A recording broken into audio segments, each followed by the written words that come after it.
Hey everyone, it's Lena here, and in this short video, I'll be showing you how fun and easy it is to control FL Studio with KeyLab Essential. Let's get into it.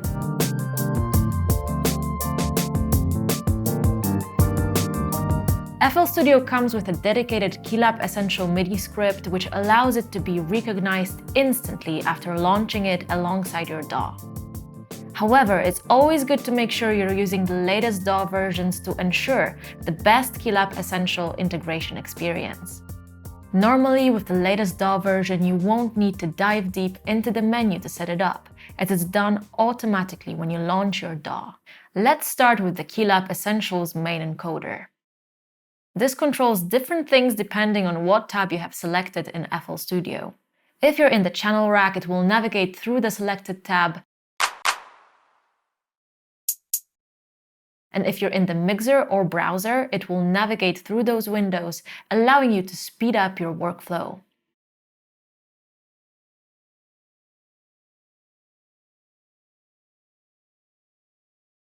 You can also click the main encoder to show or hide the selected plugin in the channel rack, or to disarm the selected track in the mixer.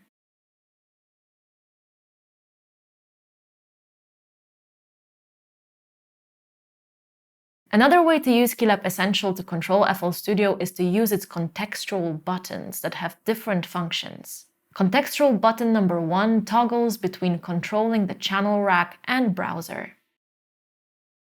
Next, contextual button number 2 toggles between the channel rack and the mixer, while contextual buttons number 3 and 4 select the previous or next pattern in the channel rack or the previous or next preset in the stock plugin.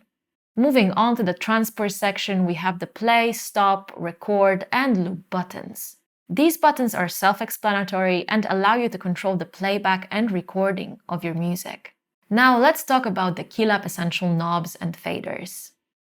In the channel rack view, knobs and faders 1 to 8 control parameters of the currently selected plugin, while knob 9 and fader 9 control the volume and pan of the selected track. This allows you to shape your sound instantly while playing.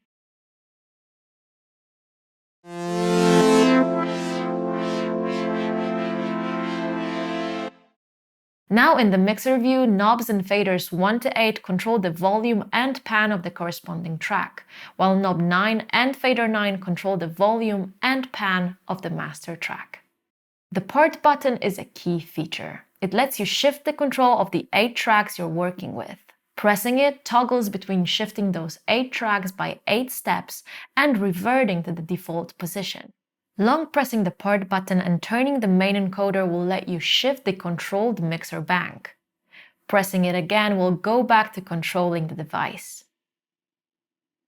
The pads on the KeyLab Essential are also useful when making music with FL Studio. Pressing them will send MIDI notes and trigger sounds, and by default, they have been automatically mapped to the FPC plugin in FL Studio.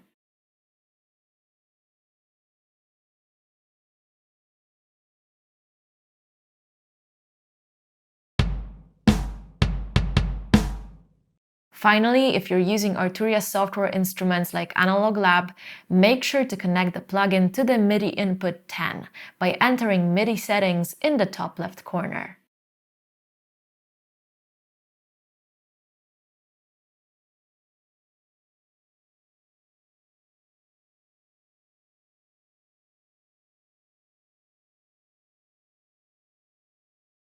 If you're using Analog Lab, you can enter Analog Lab mode to have perfect control over the plugin by selecting the Arturia program on the KeyLab Essential with the Prog button. When Analog Lab is selected, you can manage the plugin as you would do in a standalone, including navigation, selection, and macros control.